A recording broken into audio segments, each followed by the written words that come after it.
In this problem, we have to sketch two graphs, and they are both ellipses, and we're going to do them both at the same time. In an ellipse, a is always bigger than b, so a is the square root of the larger number. In this case, a is the square root of 16, and that's equal to 4, and so b is the square root of 9, which is equal to 3.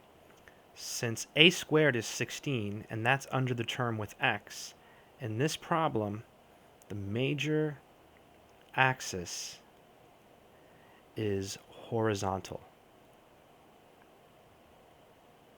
That means when we go to graph our ellipse, we will go left and right by 4 from the center of this ellipse. So what is the center of this ellipse? Well, in this case, the center is 0, 0. The general formula for an ellipse, in this case, is the following.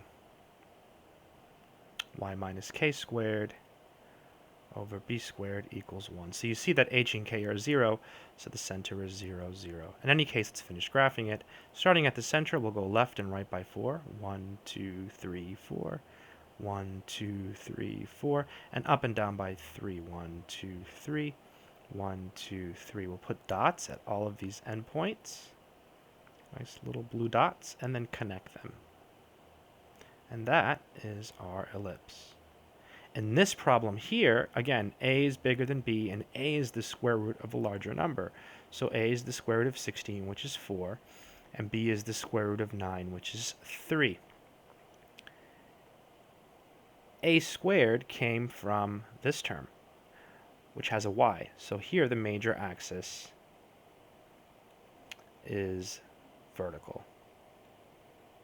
So in this case, we'll go up and down by 4 instead of left and right. So 1, 2, 3, 4. 1, 2, 3, 4. 1, 2, 3. 1, 2, 3. And then connect the dots and attempt to make what looks like an ellipse. That's a terrible ellipse.